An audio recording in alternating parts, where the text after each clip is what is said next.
All righty, boys and girls, welcome back to yet another episode of the Red, White, Claret, and Blue Show with your hosts, Alex and Chris, 60 Minutes of Amnesia Condit, your American villain voices. And as always, we will be serving up the lukewarmiest of lukewarm opinions. We were just talking about this in the pre-show. You're definitely going to want to go follow the socials there. You're going to want to go into an interview with Sir Doug Wright, MBE, and Paul Faulkner, former CEO of Aston Villa. Not actually a sir yet, Doug Wright. Not actually a sir. Gotta get one more level, but he's Sir Doug to us. And everybody, please go listen to that episode. Not only because it's just super interesting for anyone who's a Villa fan and wants some insights into how a chief executive views the club and the business, but also because there is a little Easter egg towards the end of that Chris and I were not prepared for, but we now apparently need to institute an entire legal department to take care of. So if you're curious as to what I'm referring with that, go listen, go follow the socials, because in the next couple of weeks, you're going to want to be tuned in to the episodes that are coming out. 100%, yes. I also appreciate that you didn't end that sentence in a preposition. You said to what I am referring. I really appreciate that, English minor. Yeah, I know I sound really hoity-toity when I do that, but it's just so ingrained in me. So I'm good with it. Yeah. So Chris, how are you this I guess there's still a little snow out there this snowy Saturday afternoon in North Carolina. Disappointed in the snow, right? I mean, the way everybody was talking, they were folks who are not from North Carolina. Those of you from Australia and Belgium are two biggest hotbeds outside of the United States. They were calling for up to 6 inches of snow, to the point that I emailed customers that I have to go see in Indiana and said, like, if it snows this bad, I don't know I'm going to be able to fly out. And then we woke up this morning and there's what would be described at best as a light dusting. And my children, 5 and 2, were extremely disappointed because they were ready to play in the snow and they want to make snowmen and throw snowballs and do all that stuff. And they could do none of those things with the light dusting. But otherwise, we're doing great. It's been a great morning so far. Well, I don't know how much you were out last night, and actually you live kind of far from me, so I guess there could be subtle differences in the bands. We got a couple inches over here. The problem was it snowed all afternoon, and by the time we went out to dinner last night, we figured, hey, nobody's going to be on the roads, no one's going to be in the restaurants. Like, let's go out, do something fun. And so when we left, driving there, snowed the whole way, got there probably, I don't know, maybe inch or two on the ground.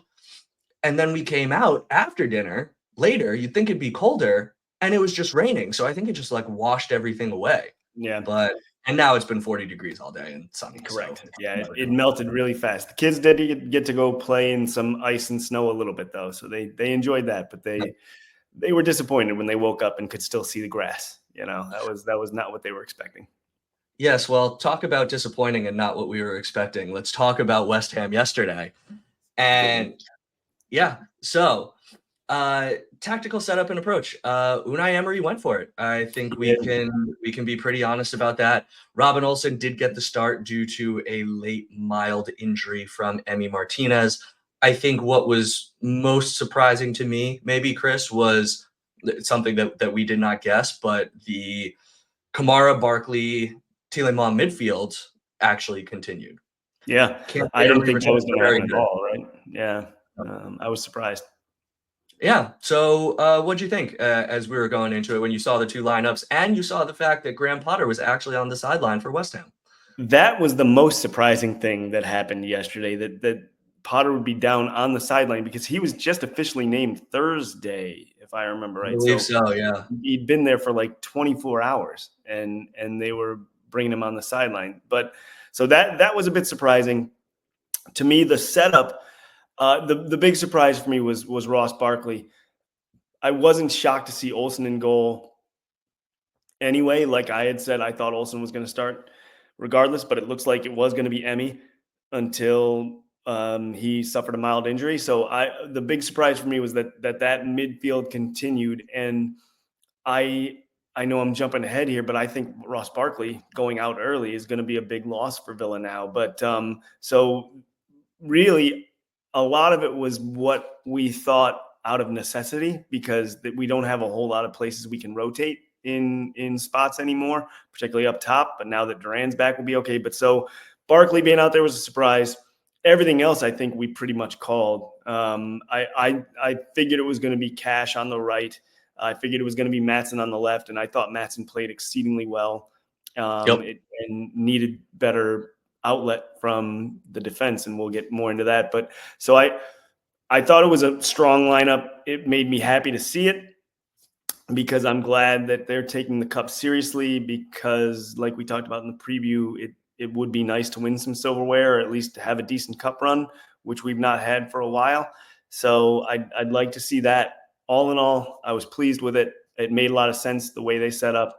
What did you think when you saw the team sheet? Yeah, it was about what we predicted. Cash starting on the right. I was interested in the fact that he started on the right, since Ned was still on the bench.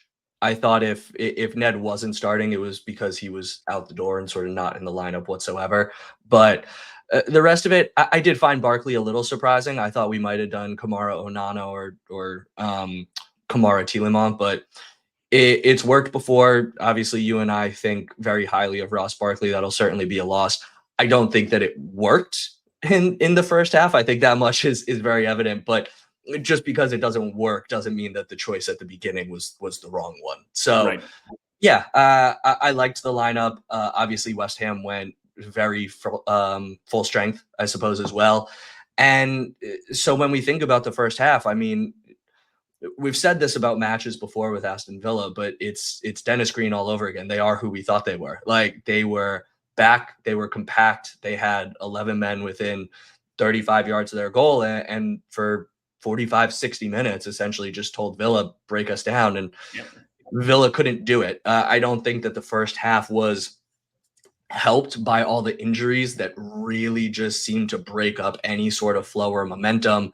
We obviously couldn't get Yori on the ball whatsoever. Their defensive midfielders did a really good job of just suffocating that 10 spot where he likes to operate. Morgan Rogers was very wasteful, and no one wanted to play Maatsen making those runs in space. You're right. I thought he played very well. I thought he was very intelligent in his movements and runs, but second game running, we'll talk about this, I think, repeatedly until Pau Torres is healthy again. Mings cannot play in this offense the way Pau Torres did. And frankly, I think Mings severely handicaps what this team can do offensively with the current system and patterns of play that Unai Emery has in place. Yeah, it's just the missing those runs is so key, because Maatsen does seem to have good instinct in terms of when and where to make it and angle his runs. He's got the right idea in terms of when he should take off and when he can find pockets of space. And Mings, for his part, has to find Maatsen in those pockets of space, because that's what's going to spring ultimately the ball coming forward. And so to miss that repeatedly for the second game in a row, this time a different right wing back essentially, but still you've got, or I'm sorry, left wing back. I misspoke, but you've got to find that player, because that is key to how Unai Emery wants the ball to proceed down the pitch toward the opposition goal. So Maatsen looked wasted in the first half because he just simply wasn't able to get on the ball at all, because it wasn't coming to him. And I saw some criticism of Maatsen online for being invisible in the first half. I don't know what you want him to do. He can't. He showed where he was supposed to show. He tried to run in behind when he was supposed to do that, when there was space to do it. It just, I swear to God, like, it's most often it's that Mings won't even look over his left shoulder to try and find it. And then the few times that he did, he would try to loft something over the top that would curve too far in field, and it wound up hitting Somerville's head, which is pretty hard to do considering the fact that I've seen him in person. He's like 5'6" with his spikes on. So the fact that he won a header at all is shocking. And yeah, it's just, it it's tough to see because it's clearly not Mings's game. I think with every passing minute, the chorus of Mings needs to start. He's a better player than Pau Torres in every respect is just withering away and dying. But my real question to you actually is that, I don't know if you heard this, there were 2 or 3 times in the first half where Mings missed that pass to Maatsen, might have looked and cut back or didn't see it at all. And he got booed by the home crowd. I didn't hear that. Yeah, I didn't hear that. Yeah. You know, how do you feel about that? So I'll say this. I think that it probably wasn't just booing Mings. I think it was booing I think it was the frustration of everything, right? And he becomes the target in that spot when he misses that pass to Maatsen over and over and over again. And I know that at half boos rang out like crazy all around the ground. And I know there are a lot of folks who are coming down on the fans saying, you know, you got to back the team or whatever. I mean, that was garbage. It was a garbage first half. It was bad. So in that spot, like, I understand the booing. I get it. Like, we didn't have a shot, let alone a shot on target for an entire half. Our expected goals was 0.00 for 45 minutes of an actual game.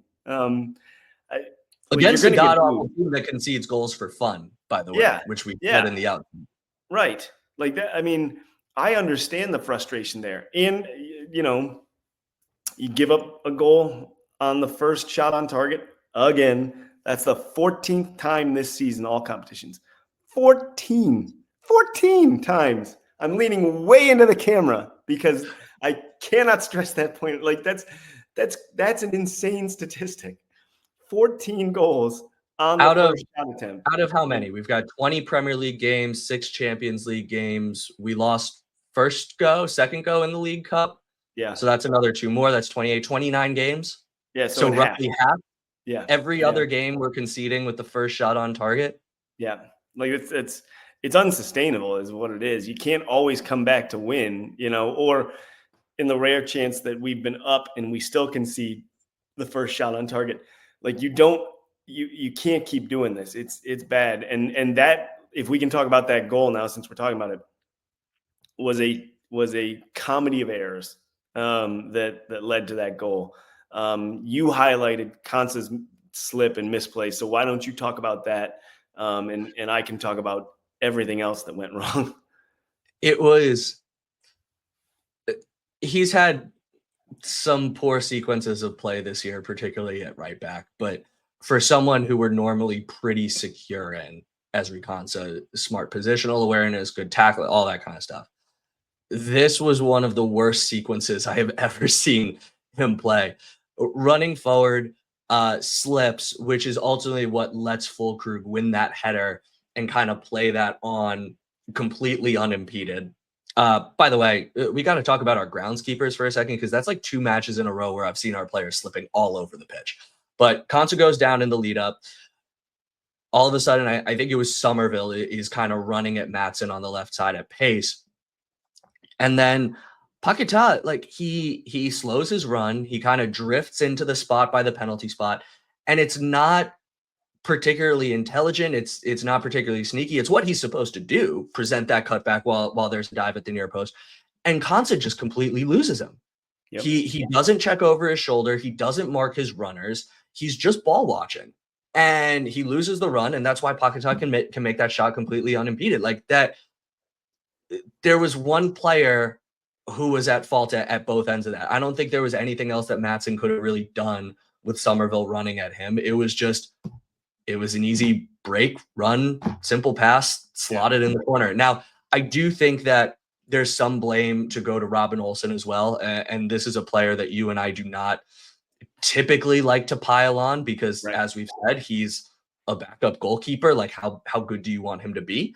Yep. But as that cross comes in, as that pass comes down, he's obviously on the near post and starts to shift to the middle. He goes way too far anticipating to the right-hand side and is completely wrong-footed when Paquetá slips it back to his left. So I think he could have moved over slowly or more slowly to more like his left third and then hope to cover the right side with a dive, but you can't get caught, going back the other way like that. I mean, yeah, he was totally flat-footed when the shot came, so he had no possible chance of reaching it. So that, like, I don't like to bang on Olsen because he gets too much stick as it is, because everybody expects him to be as good as a number one, which is crazy because there are not a lot of goalkeepers lining up to play behind Emi Martinez because they know they're never going to see the pitch, so he's there to fill in whenever Martinez doesn't play, which is not very often. He's going to get maybe 10 games a year, 7 games a year. That's it. But he misplayed that terribly. And Paqueta had acres of space to shoot because of how badly Konsa played in that sequence. And so it was just like a very typical that we've seen this season first goal, where it was a chance. I don't even think that was classified as a big chance because I don't think West Ham created any big chances in that game. I think that was just a normal chance, and I think worth roughly 0.6 xg. I looked it up from who scored after the game, and it wasn't much more than that because West Ham only ended with a 0.64 xg on the first half. So you have to figure the bulk of that was from that Paqueta shot. But it was a frustration for me because right then and there, like we've always talked about, particularly this season, you're under it now, and you're under it against a team at home that you should be at least being able to play with and probably beat pretty comfortably, given that they're a new manager who's been there for a day and they ship goals like crazy and don't score all that often. To go under 1-0 to them so early, I can understand why the fans would be as frustrated as they were with that because it's not good enough. And we ended up getting the win, and that's great. And I don't want to be negative pod here because we did come back and win, and the second half was much, much better. But like this inability to put together a full 90 minutes of solid football outside of a handful of games, it's getting tiresome at this point. And it needs to stop because that was a terrible 45 minutes of football. Terrible. And ESPN FC afterwards in their little match recap coverage of it, they said Villa plays like this against a better squad, they're down 2-3-0 at halftime easily. Yeah. They're lucky that they were playing West Ham, who were wasteful and couldn't necessarily capitalize on Villa's ineptitude. And then I go on Twitter after the match and I see someone posted at halftime, essentially like, quote, "This is the worst half we've played under Unai Emery." And then their commentary on that was, I feel like we're saying that with increasing frequency as this year goes on, that we just keep setting this new marker of worst half, worst game under Unai Emery, that there just seems to be this downward trajectory in the performances. Obviously there's, variance, but like the overall trend is downwards. And I didn't even put it in cold water because I don't think that that's that hot of a take right now. No, I mean, you didn't get a shot off. I agree. It's the worst half they've played. You didn't get a shot off. You can't score if you don't shoot. I don't know a lot, but I do know that. So given that we can't keep a clean sheet, we're going to need to put a lot of balls, in the other way, and that's continued. So again, I don't want to dwell on the negative, but that was a really bad first half, and showed a lot of warts, I think. And boy, Morgan Rogers did not have a good half. My goodness. I think it was say he didn't have a good game. Outside of the goal. Outside of the goal. Said this a couple weeks ago with Ollie Watkins. So like we got to be fair. What was the match where Ollie had a goal and an assist, and we hopped on here and I said, am I crazy for saying that a player with a goal and assist had an overall awful game? And I it might agree have with been you. Brighton, actually. Was it Brighton where he missed the I think it goal? was. I'm at the going to end? the schedule right now to see if I can pull it Yeah. up real fast. But yeah, I think you're right. It was Anyway, Brighton. Yeah, it was so Brighton. Yeah. yeah, so after the Brighton match, we came on here and said Ollie had a goal and an assist, and like I'm sitting here thinking he had a bad game. I know he scored the winner, but Morgan Rogers had a bad game, either side of the goal that he scored. At the half, I think it was John Champion on the ESPN call, if I remember right. But I think he said, like, I'm surprised Morgan Rogers is back out there. That Yeah. that's I how can't bad remember he if it was played. him or Robson, but yeah, one of them said that as Yeah, they came out of halftime. Yeah. yeah. That's how badly Rogers played in the first half. It was not good at all. Yeah. Really nice finish on the goal though. He really did well to put that ball in. But like I said, I always try to do some positive here, but he on the whole, he didn't have a good game. Yeah. So, you said you didn't wanna dwell on the negative. Let's not dwell on the negative. Let's start to bring 60 this minutes on. We positive look side. great. So yeah, so 45 to 60, it starts to get a little better. What I really noticed was that we were not pressing whatsoever, and I'm surprised at the respect that we gave this West Ham team, thinking that they could at all play through our press, but we didn't really put any pressure on them in their own half. We let them pass the ball around a little bit. And then on the other end, they seemed entirely unconcerned to press us because we were, as you and I have repeatedly criticized the team for, just playing it so slowly from the right, around the back, to the left, nothing really in, just around the teacup, back and forth and back and forth. And so they had their guys and they were just like, yeah, we'll just shift to this side. We'll shift to this side. And there was nothing to really break them down. But finally, 64th minute, we start to finally exert a little bit of pressure there and ultimately leads to the first goal. Yep. I really thought that goal, while scruffy, or at least a little bit scruffy, was a really nice finish on the whole. A great corner set piece. So you got to give McPhee credit on that one because it set up the chance beautifully. And Onana's just. It's the reason why you like to have a player like him in the box in these situations because he seems to have a nose for it and always be around the right area when these sort of scrambles in front of the goal mouth happen. So all in all, great set piece, well executed, and the ball kind of bounces around to create the chance, right, off of the rebound. And Onana is just there to put it home. It was I thought it was great. I didn't think that it was a foul in the buildup that West Ham were calling for. I think it was Somerville that went down. I thought he went down. It was Paketa. Well, oh, okay. Well, then even more, obviously. Then it was definitely a dive because that's all that guy does. So, I thought that was soft as all get out. And just a nice finish. But we have to talk about whether or not it should have been a corner because it should not have. It didn't even come close to. No. To I want to use that really quick, Alex.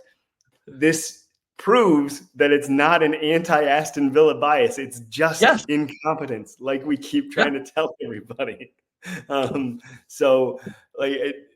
Now I will say, and I think this came up similarly to, I don't remember what game, where a call went against Villa.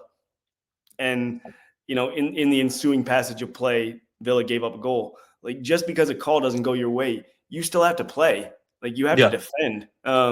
It's not like there was a missed call on that corner that caused the goal. The call didn't go your way. You still have to defend the corner. Them's the breaks, man. And we said the same thing in the opposite way. If that had happened to Aston Villa, I'd be angry too. If I were West Ham, I'd be angry. But at the same time, it's not like missed call and goal happened simultaneously. It was missed call, corner, goal. Like, play, defend. It was a bad call. The referee got it wrong, and Villa capitalized. And you talk about, I don't really have anything to add to what you've said about the goal and the analysis so far, but uh, talking about the incompetence and the inconsistency here, you might remember a couple plays later, Kansa and Paketa again are in the box, and this time Kansa pushes him aside to get the ball on the right hand side, and the ref actually calls the foul when Paketa kind of does the same thing, just throws Right. his arms up, goes to his face, whatever. And what I found funny was that I actually thought the first one from Ezri Konsa was closer to a Closer. foul than the second one, but the second one is the one that's given. I think the first one wasn't, just because while they kind of have each other, Paketa's obviously, holding him the way they do, and Konsa kind of throws him. He does come close to his face. He kind of like grabs him this way and throws, but he Yeah. doesn't hit his face. And I wonder if the VAR sees him kind of go like this and is like, oh, there wasn't caught. Like, that's There's no not VAR. There's where no it was VAR for the meant. FA Cup. True. Actually, very Yeah. good point. Yeah. If the VAR would have, I suppose. Yeah. But I don't think that's getting called anyway. I guess the second one was more in the ref's line of vision. But all I have to say, actually, on this as well, that didn't get noticed, I want to give Ollie Watkins credit. Obviously, we've been pretty hard on him this year and over the past couple weeks. Part of the reason that ball is even alive for Onana to punch in is because Ollie Watkins is right on the center back there, right in the goalie's face. He's in the right spot to. He doesn't ultimately get the touch. I think it ricochets off the defender, but like, he's the one there causing chaos so that ball will stay bouncing around. So good on him to be in the right spot. He doesn't get an assist, but he kind of does in my mind. Are you reading into the fact that Onana didn't do the King celebration after? He just kind of stared at the He crowd? did.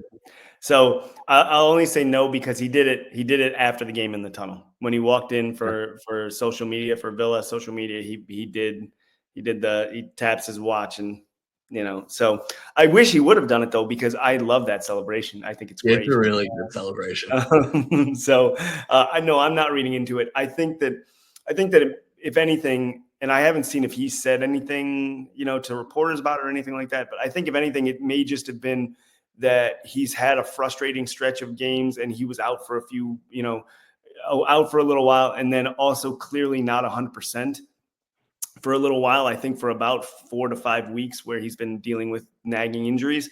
So I think it was more that he knew that he cuts a really nice figure, like a really intimidating figure. And that's a pretty cool thing to stand and stare at the Holt, and like it still looked cool. Like it wasn't as cool as his crowning celebration, but the man knows what he's doing. I think I wouldn't read too much into it. Do you take a lot out of it? No, he's such a happy guy. I read it in the moment more as like determination, like, let's all get fired up, focused than anything. Yeah, I was just curious your take. Yeah. So I still thought he looked badass. He always does. We're gonna need to bleep that out, by the way. So 72nd minute, Ramsey and Buendia are on for Bailey and Kamara. I thought that this was actually a really good substitution. We'll find out a couple minutes later. I was surprised again that Rodgers didn't come off, considering the match that he had. Thankfully, he was on for the next 3 minutes because he made the right run there. But I think the second goal, before we get to Rodgers and his run, I think this was evidence to Unai Emery's ability to make tactical adjustments, and here's why. We talked about the fact that Yori could not get on the ball for the life of him in the first half. I genuinely don't remember many touches at all that he had, and the few that he did have were extremely poor. Wounds up trying to play Leon Bailey in off a turnover and just plays it completely out over the end line, and that was basically the only thing to note that I saw. So what this sub did by moving him back, I think Unai realized that Yori's best ability is to drive into space and make a line breaking pass, right? He gets the ball on the half turn, turns, breaks the line, and that's what ultimately creates our runs down the field. And why we've typically liked him in that 10 spot is because he's now making those incisive passes 20, 30 yards closer to goal. They're all the more dangerous. But because of the way West Ham was defending him, he couldn't actually get the ball to make those. So what do? Move him a little further back where there's a little bit more space to operate behind the forward there, get the ball there, and then use Emi Buendia's intelligence to ultimately break that pass. And so that's what happens in the 75th minute.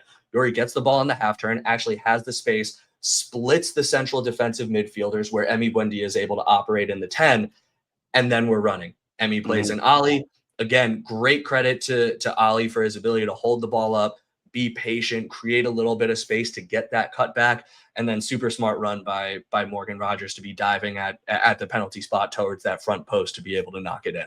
But I do think it all goes back to Unai's good substitutions, good tactical adjustments to ultimately get Yori a little bit more space to operate.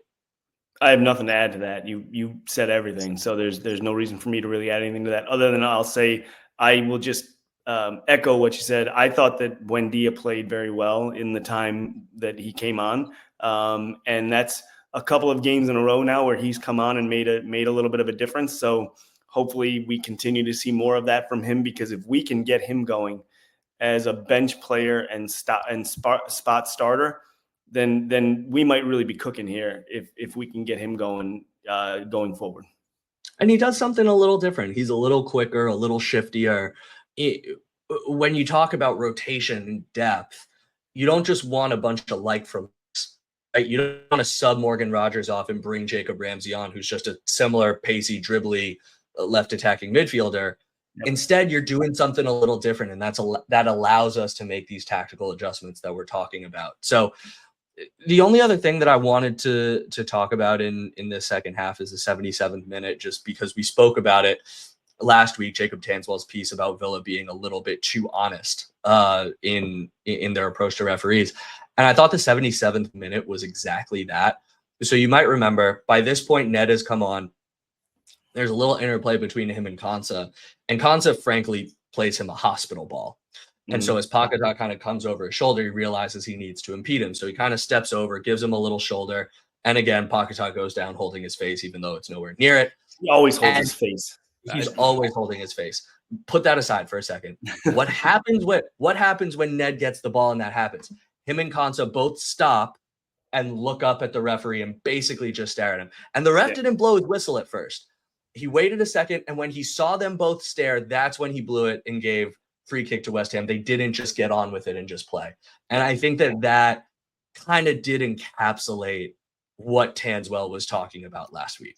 Yeah, I mean, I agree. And I think the obvious and pretty easy solution is just force the referee to make the call. If instead of stopping, keep going. Yeah. That is the Morgan Rogers against Juve, checking to see if it was a foul on the goalie or anything. Like, you put it in the ref's mind of, oh, well, if they think I might have fouled there. I must have got it wrong.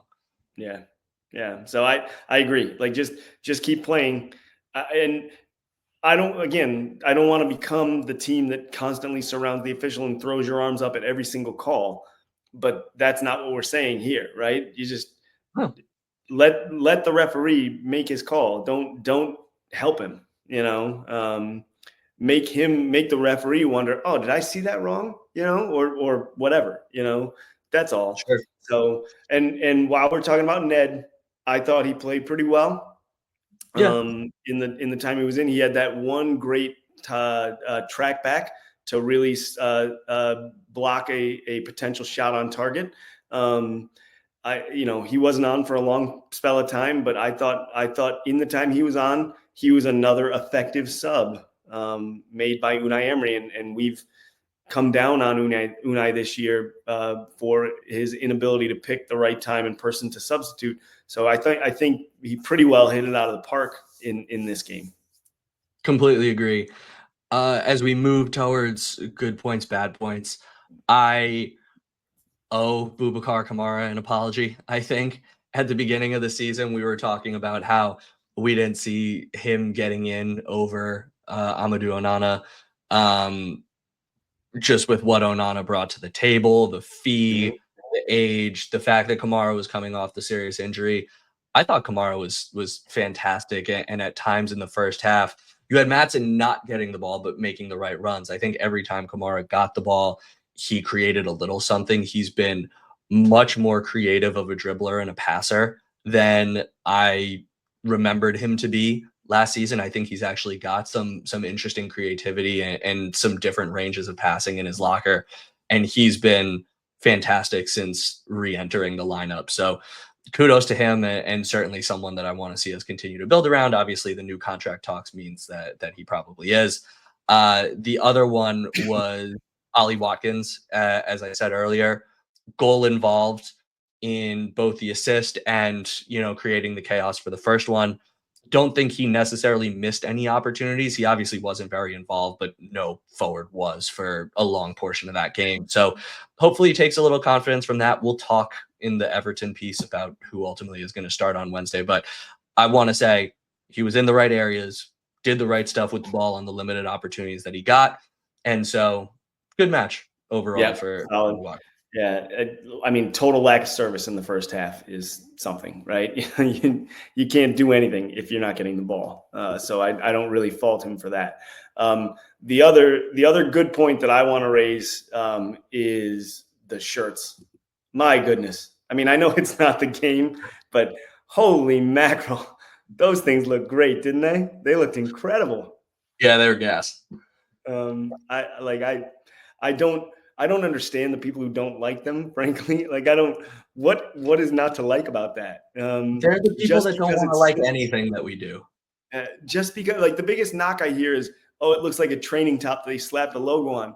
Just because something is simple doesn't mean it's bad. Like probably the most famous emblem in sports and uniform in sports is probably the New York Yankee NY and the pinstripes, right?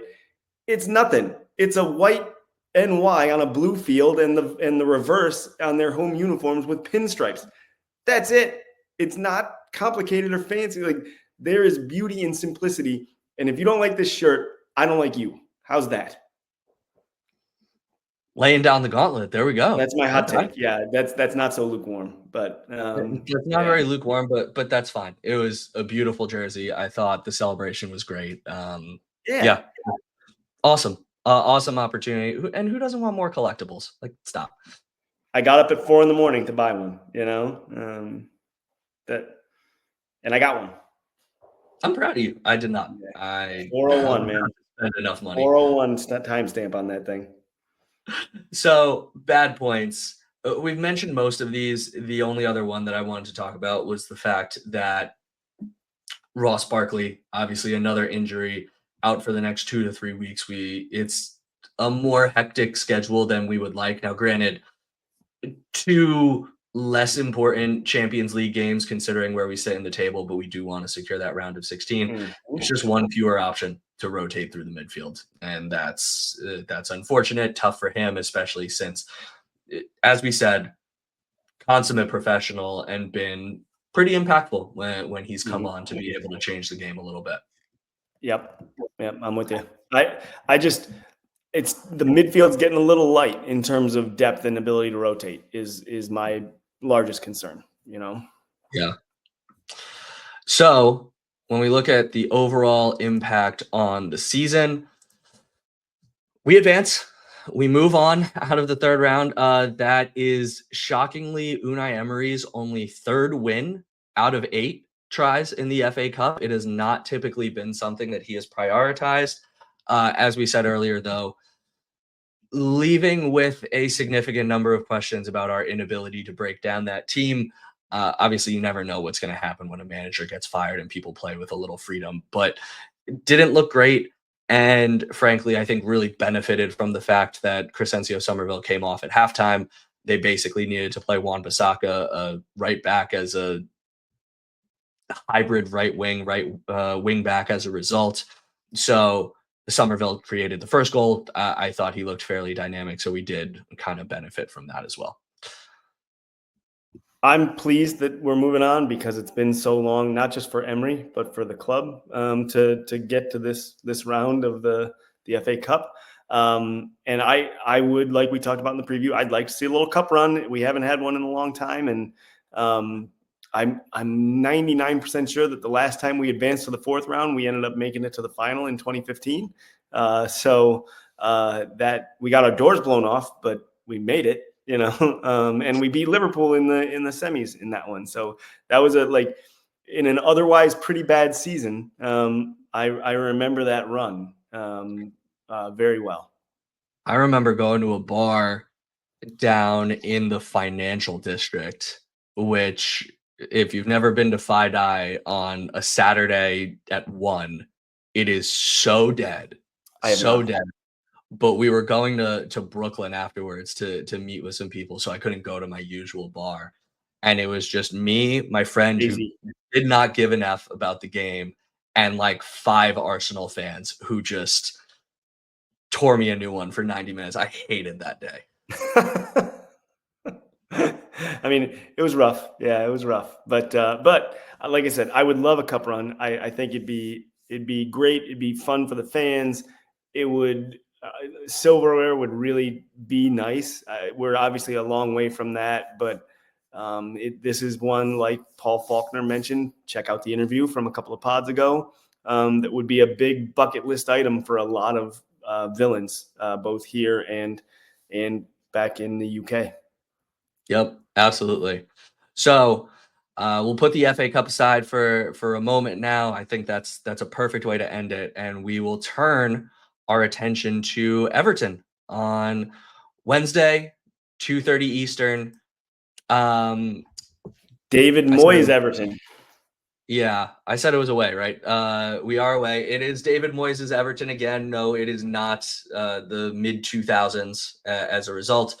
But why is David Moyes there?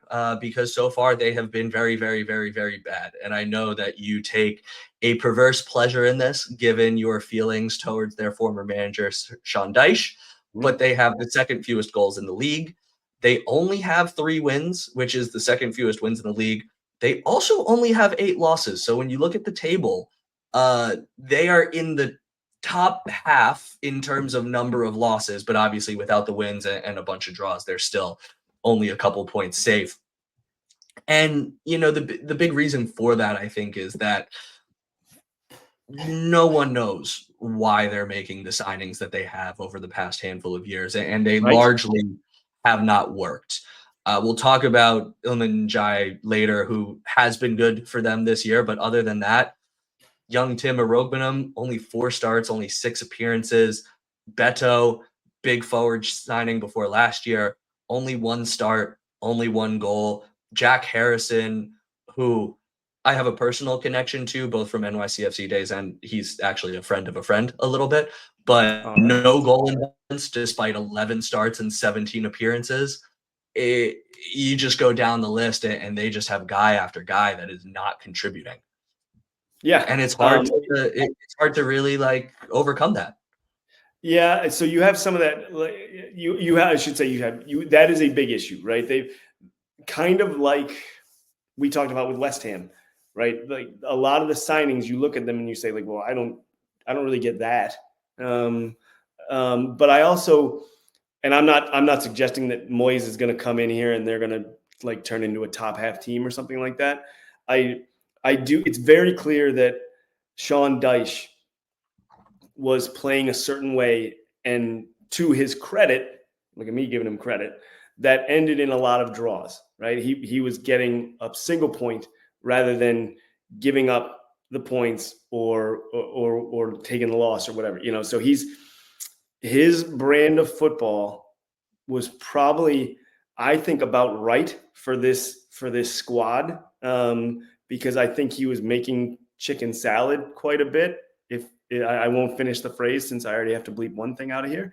I don't understand what the plan going forward is. And I don't, between you and me, Alex, I don't think that this particular group of players fits very well with David Moyes either. I don't see him coming in and making a big impact without bringing some guys in the window. And I don't know that their ownership is going to do that either. Well, they've got new ownership now, Oh, that's so right. you come I in, forgot. you want to be That's right. safe. Maybe you do wind up investing.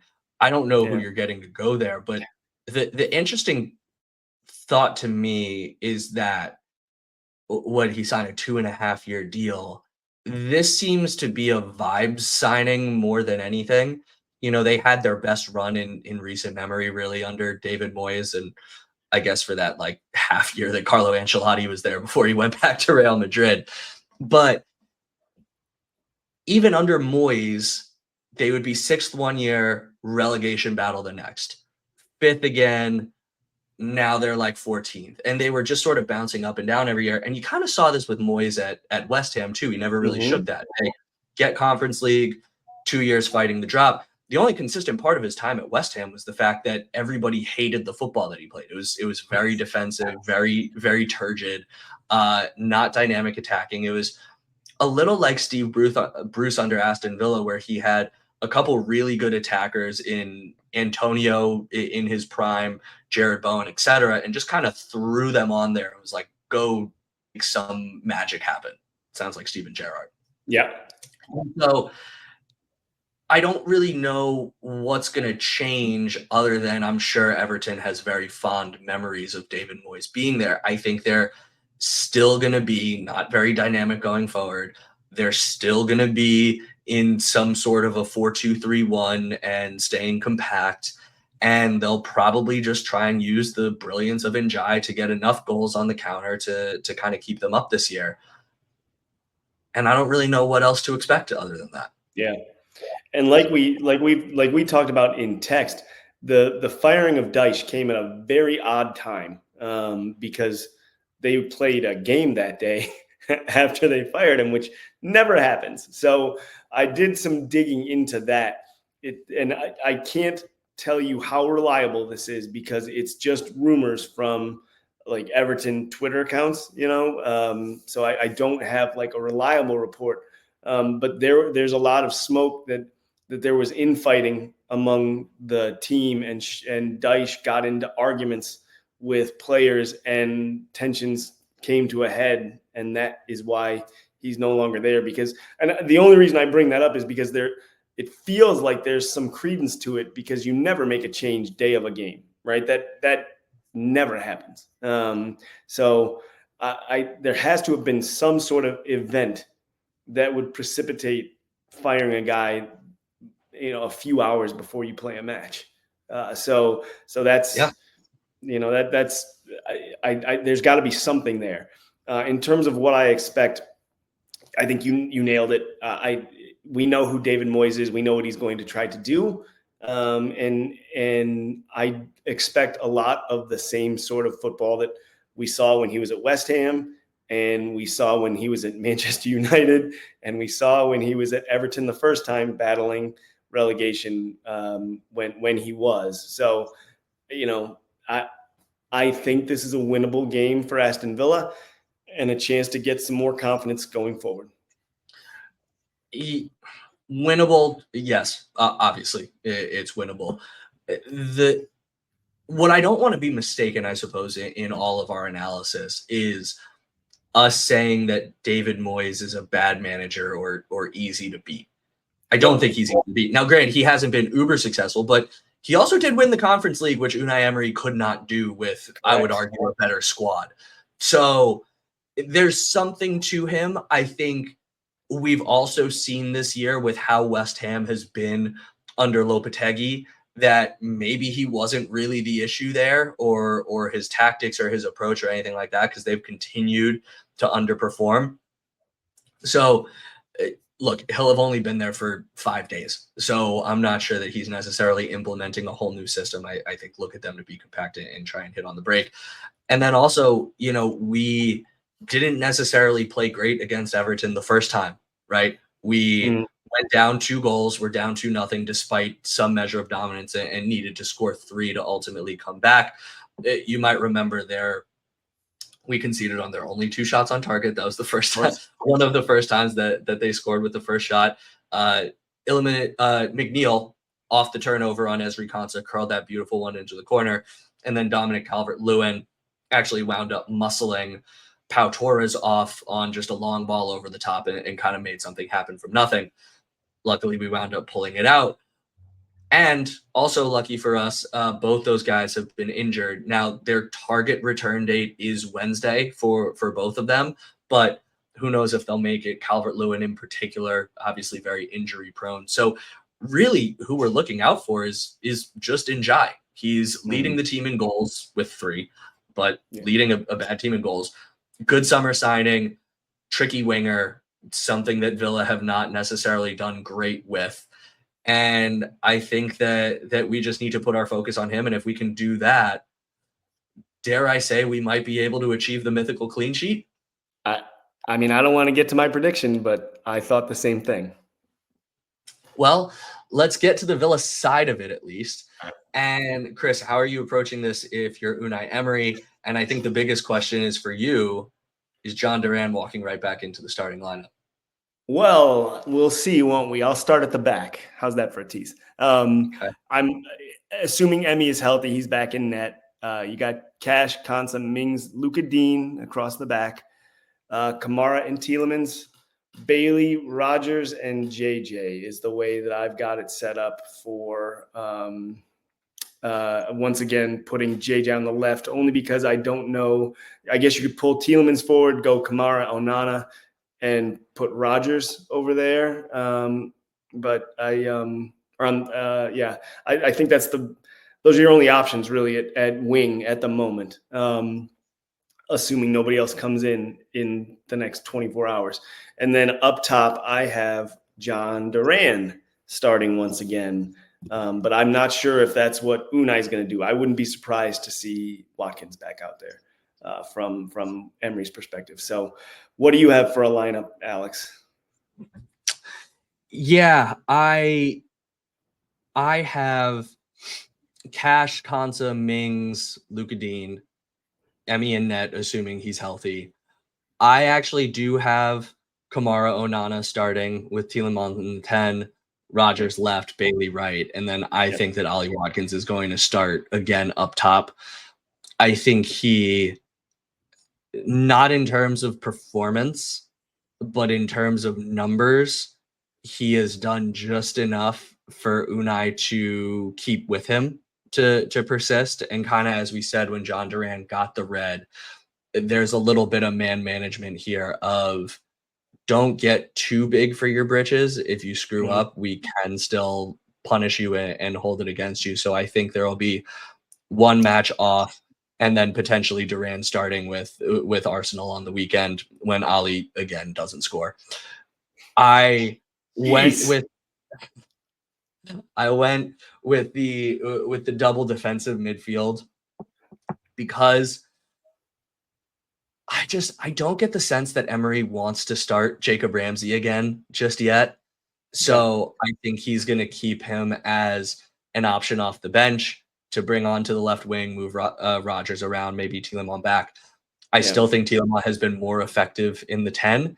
And I think that, as I noted earlier, Kamara's range of passing and ability to dribble and move forward has been maybe underrated, uncommented on. So I think he can do that role a little bit better. Like I said, Yuri is most incisive and most dangerous when he can turn, make that pass 20 yards further down the field. So I think we try and do that before we ultimately pull him back as a last resort. I think I'd be happy with that lineup as well.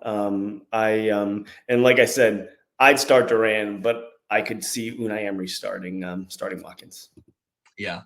I think that tactics-wise, it's going to be very similar to the West Ham first half. I think we're going to look at a lot of guys back behind the ball trying to hit us with long diagonals on the break. And so the question will be, how do we play a little quicker, play a little bit more creatively, and ultimately break that down? And I hate to harp on it, but like, you got to hammer it into his head, Mings, open up and find Luka Dean on the left-hand side to potentially get some crosses in, play long diagonal to Leon Bailey. Like, literally just turn your head. And, that's going to be my key. Are we making those passes? Are we really making them defend the full width of the pitch so that we can then work it inside? Because if we don't work it wide, they're going to all be condensed in the middle from like post to post, and we're never going to break it down. Right. No, I agree 100%. Yeah. So what do you have for a score? I have 2-0 Aston Villa. We're in agreement. It's been a while since we've had one. Yeah, we I, haven't I had had, same numbers for a while. yeah, I had 2-0 as well. And I have, if Ollie starts, I'm going to give him a goal. I will take Ollie Watkins to score anytime against Everton. And I hope that I am right if he makes the start. If John Duran starts, it's 3-0. How about that? Ooh, okay. I like that. I like that. I think John Duran will come off the bench and score a goal. Yeah, that's also possible. I wouldn't. I mean, as a part-time gambler, I wouldn't not bet John Duran to score off the bench. You get some better odds when he's coming off the bench. You Yeah. can probably get it at like plus 300. Coming off the bench. So because when he starts, he's like even money or worse at this point. Yeah. I mean, every time he touches the pitch, he scores at this Yeah, point. But yeah, anyway, so put that to bed on to Wednesday. And we've got a very short infiltrating the Villarati to cover today. A few updates on some transfers.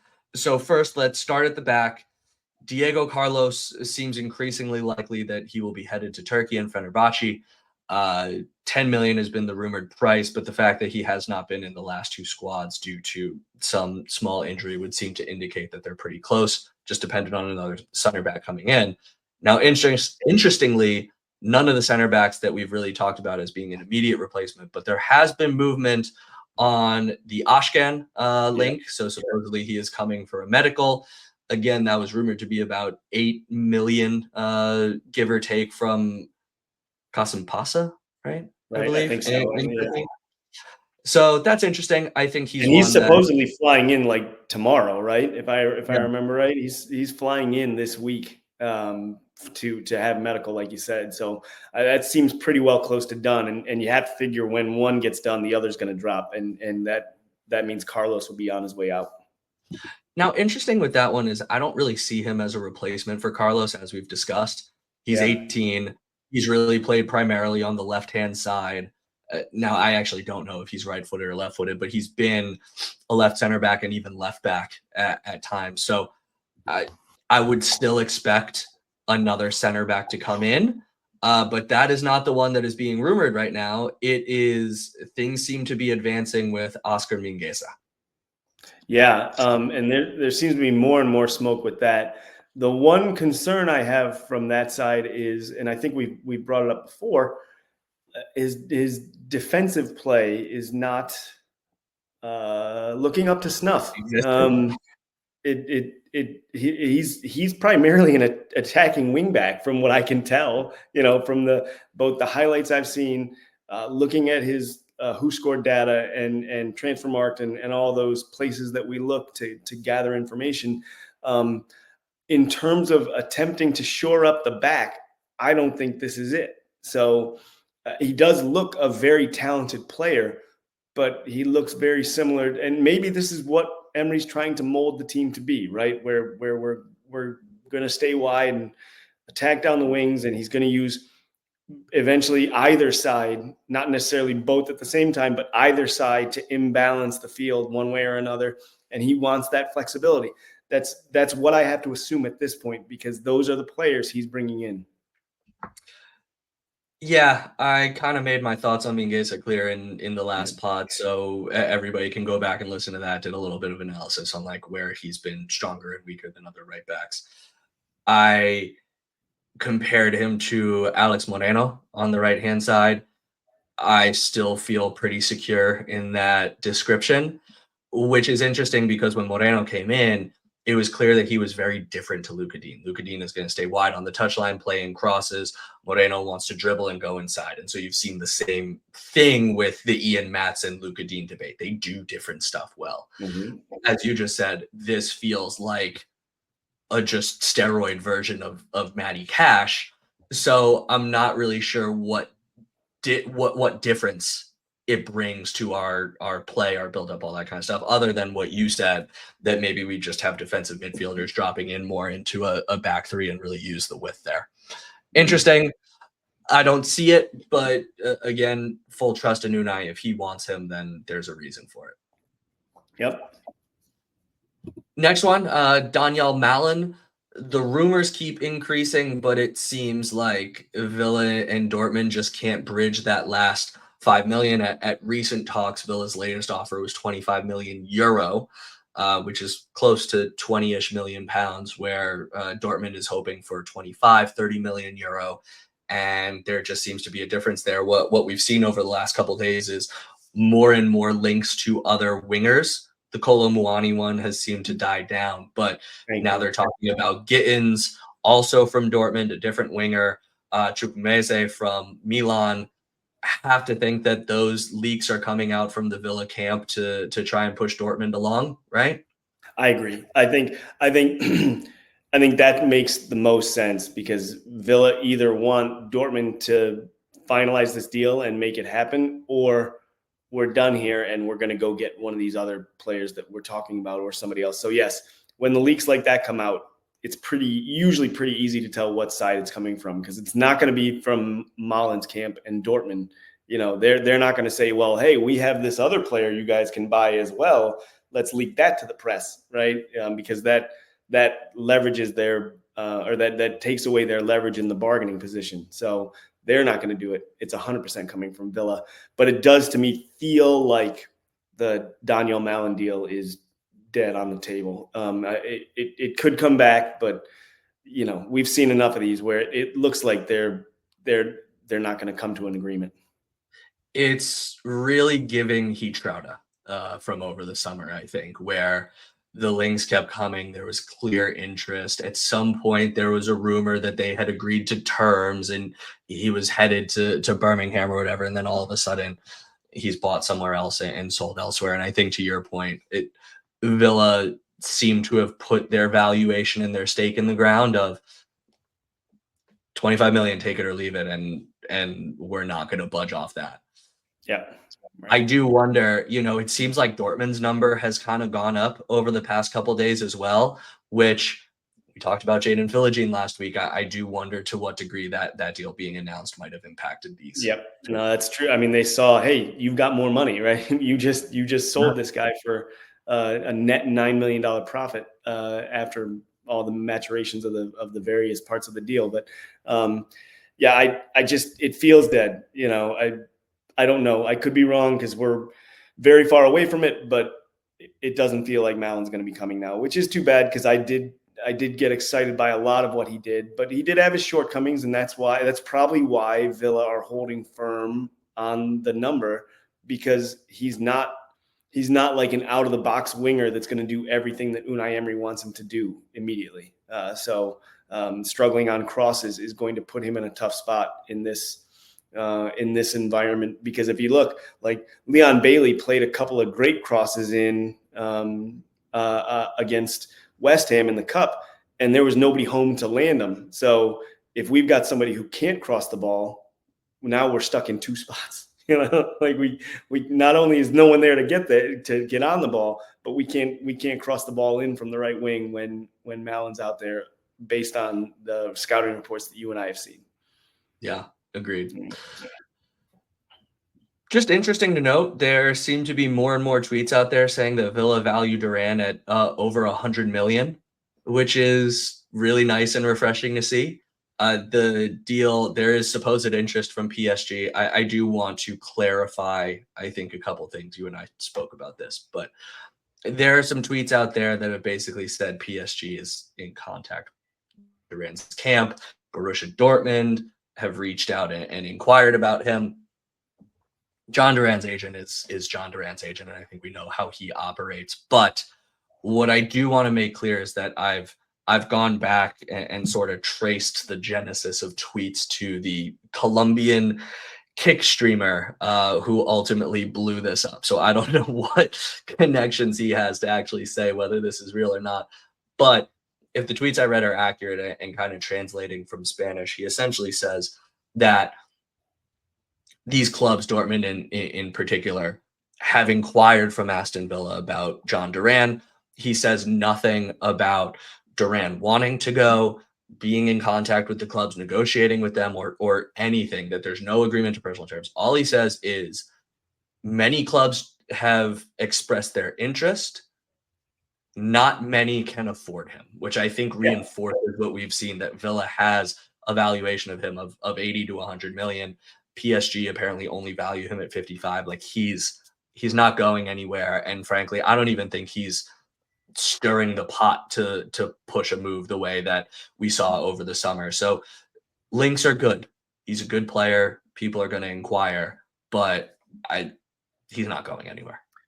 I mean, Monchi said over the summer that 40 clubs inquired about him. 40, 4-0. So, and from Duran's perspective, he was at the training ground today, and he did a nice little hit on Villa social media where he said, "Did you miss me? I'm back." And so he seems to be in a good place. And who wouldn't be at this rate where he's just we've talked about it a million times now, shown so much improvement over such a short span of time under Unai Emery. So things are progressing for him very nicely. So I don't, outside of the potential additional money from transfer fees and things like that, I don't know why he would want to leave at this moment, because he's clearly the striker of the future and he's very young. So he's going to have a long time as Villa's number 9. Borderline the striker of the present, to be honest. Well, you're right. Yes, 100%. Yeah. So last one we've got here, and this dropped pretty much right before the pod, so I don't expect you to have super deep analysis of it. But Tidiam Gomis, I believe is the way to pronounce it, from Caen in League 2 in France, is now official. He's apparently coming over for a physical as well. He will stay there until the end of the season, so he'll fly in, take his physical, go right back. And this feels very much a Ned-esque deal, single-digit millions, leave him over there, develop. Another forward, probably plays, a couple different positions across the front line. And one for the future. We'll see what we get out of it. Yes, that was my analysis. I did have the same thing ready. So it's Ned, but forward. That's all I've got. Yeah. He's young. They're going to develop and see what he turns into. And Chris, anything that you have found infiltrating the Villarati that we haven't spoken about yet? The only thing that, and I think you know where I'm going to go with this, the only thing I'm going to mention is, and I mentioned it a little when I talked about the jerseys that they wore, that everyone outside of Aston Villa fans seem to love, and a lot of Villa fans do, don't get me wrong. But this chorus of negativity that is surrounding the club at all times, including from some media members, and I'm not going to name any names, Ban Darbell, but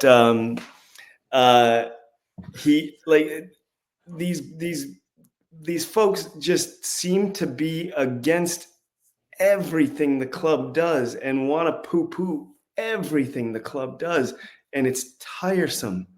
I'm not saying you have to blindly love and appreciate everything that the club does. I'm not saying that. But don't you get tired? Don't you get tired of constantly complaining about everything and blaming Chris Heck for anything that goes wrong, including backed up toilets, but never giving him credit for things that go right, including things that are very much in his scope of work, like securing sponsorships and setting up big events like this? I mean, he's not making individual decisions right here, but if you don't think that he had a heavy hand in the planning and oversight of that 150th celebration, you're being silly. That's his job, right? In terms of brand growth and things like that. I mean, £1.50 hats and scarves and sausage rolls or whatever they had, and beer. But only the crap beer, Chris. Okay, fine. You can't buy a Carlsberg at the Witten for £1.50. I've been there and had a Carlsberg, so I know how much it costs. So come on, just stop. just like be happy and enjoy where we are, because it doesn't have to be like this. And we're not that far removed from where it wasn't like this when we were in the championship and we weren't sure we were going to get back out and we needed to win the playoff to get out. And now look at where we are, and it's just a cacophony of moaning, and I can't take it anymore, Alex. And I'm sounding like that now, but I just, again, you can critique the team, you can critique things they do, but when you do it over and over and over and over and over again, you lose your credibility, in my view. Yeah, well put. Also, cacophony, great word, +1. I'm left thinking of, there's an element of human psychology that when you're brainstorming, when you're coming up with ideas, it's been proven that most people think that if they criticize or break down an idea, they're being more productive. So if I say we should have burgers for dinner, you think that by saying all the reasons why we shouldn't have burgers or why that doesn't work because one friend's a vegan and this other one doesn't eat red meat or whatever, that you're being productive and helpful, instead of saying, oh, burgers are a good idea, why don't we get an Impossible patty or whatever. You don't build. Mm-hmm. And that's what I feel with this, that these people think that they're being helpful, being intellectual, or being a truer fan, so to speak, by just continuing to be negative about everything. And that's not to say that there aren't real issues. The toilet issue is a real issue. But when you identify the wrong person, then it just seems like you just have an agenda. You're getting upset just for the sake of being upset. When you do the mental gymnastics of loving Unai Emery, saying that we need to back him and get more players, that we need to give him everything that he wants because we want to keep playing in the Champions League, and then you say, but no sponsors, and I don't want hospitality spaces, and don't exploit my dollar by making me pay £5 more for a sweatshirt, where's the money coming from? Right? Yeah. Like, think about that. The club needs to generate revenue somehow. It doesn't all need to be off the backs of fans. Again, like, you can be upset at the prices rising 120%, but then also you need to lower your expectations for what the club can buy for a replacement center back. You can't get Daniel Malin, and you can't get upset when we don't get the deal with Hitrauda over the line over the summer. People just need to stop and think a little bit more. Just be fair and consistent in your opinions, which I know is never going to happen nowadays, but like we can just beg. And enjoy lukewarm. it. Everybody be like us. We're great humans. Like, yeah, enjoy it. Yes, they played terribly in the first half and they played well in the second, but just it's not always going to be this way. I can't, and all of these people have been around long enough to know it. It's not always going to be like this. And like, we're back in the Champions League for the first time in 40 years. There's just an overwhelming amount of high profile pundits and social media influencers from the Villas, from the Villaverse, that just crush everything the club does. Like, I said I wasn't going to use names, but Dan Bardell called that celebration of the 150th underwhelming. And that celebration, the fireworks and the pregame festivities and all that, got highlighted by account after account after account, non-Villa related, so neutral accounts, news Twitter accounts, neutral fans, all that sort of stuff. Like, it looked like a Champions League night for an FA Cup third round, and it was described as underwhelming. Underwhelming, and then people in the comments were like, well, do it another night. You can't because of the jersey. Well, we don't have to have a jersey. You can celebrate it another way. But then can you imagine if we just did it and there was just fan celebration and there wasn't custom merch or a custom jersey? Then people would say that they didn't take it seriously that way. And you've got classic football shirts posting about how beautiful and like authentic the jersey is and all that kind of stuff. Like sometimes you got to look at the neutral and see what they think about something and realize whether it's good, bad, like take your feelings out of it. Am I the jerk? Just Yeah. am I the jerk here? Like that's what I think a good number of people need to step back and think about. Maybe it's me. Again, I thought it was great. I thought the tifo, the fireworks, everything was top notch. Like it looked like Champions League. And the shirts, I cannot wait to get mine because I thought it was one of the most beautiful shirts I've ever seen them wear. So a win, beautiful night.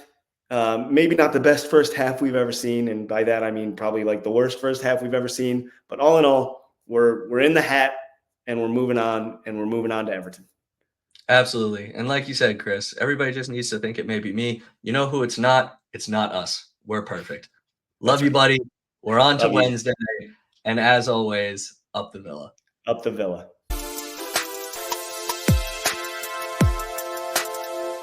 Hi, Mom and Dad.